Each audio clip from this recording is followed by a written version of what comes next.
Hello, maayong adlaw sa tanan. So karon no akong i-share kaninyo kining gospel from Matthew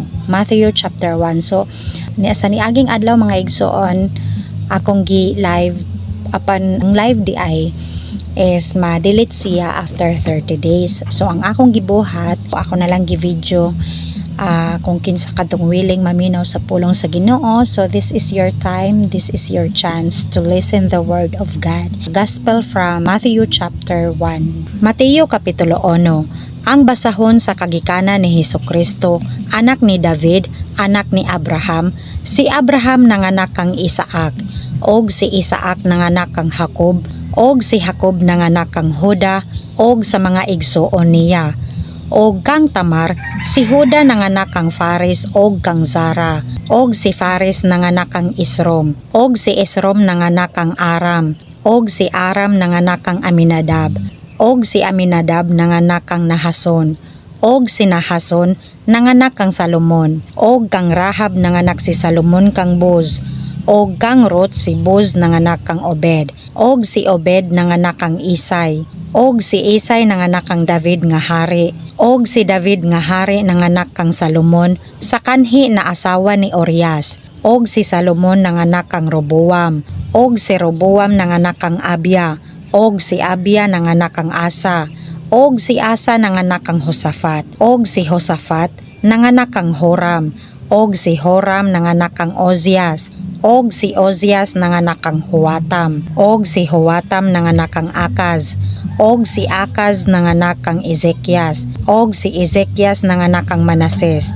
og si Manases nanganak kang Amos, og si Amos nanganak kang Hosias, og si Hosias nanganak kang Heconias, og sa mga igsoon niya sa panahon nga gibalhin sila ngadto sa Babilonia, og sa human sa pagbalhin kanila ngadto sa Babilonia, si Heconias nanganak kang Salatiel, og si Salatiel nanganak kang Zorobabel, og si Zorobabel nanganak kang Abiud, og si Abiud nanganak kang Eliakim, og si Eliakim nanganak kang Azor, og si Azor nanganak kang Sadok, og si Sadok nanganak kang Akim, og si Akim nanganak kang Eliud, og si Eliud nanganak kang Eleazar, og si Eleazar nanganak kang Matan, og si Matan nanganak kang Jacob, og si Jacob nanganak kang Jose, bana ni Maria. Kang kinsa na tawo si Hesus ang ginganlan si Kristo. Busa ang tanan nga mga kaliwatan sukad kang Abraham hangtod kang David, may napulo og upat ka kaliwatan,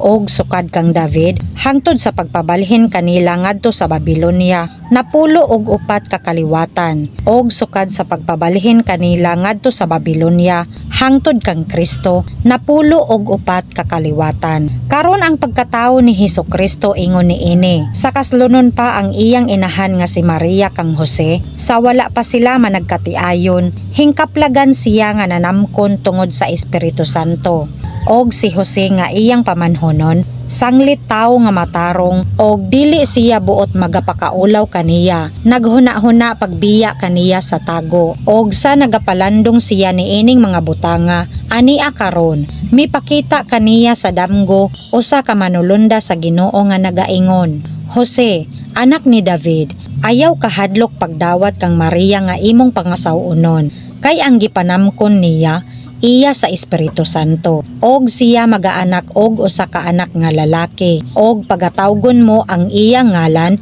Hesus, kay siya magaluwas sa iyang lungsod gikan sa ilang mga sala, og nga tanan kini nang hitabo aron matuman ang gisulti sa Ginoo pinaagi sa manalagna nga nagaingon, ania karon ang ulay magapanamkon og magaanak usa ka anak nga lalaki, og pagatawgon nila ang iyang ngalan Emmanuel, nga kung hubaron ang Dios kauban nato. Og sa nahagmata si Jose gikan sa pagkatulog, gibuhat niya ang gisugo kaniya sa manulunda sa Ginoo, og gidawat niya ang iyang pangasawunon, og wala niya ilha siya nga asawa hangtod nga nagaanak sa iyang anak nga panganay, og gitawag niya ang iyang ngalan Hesus.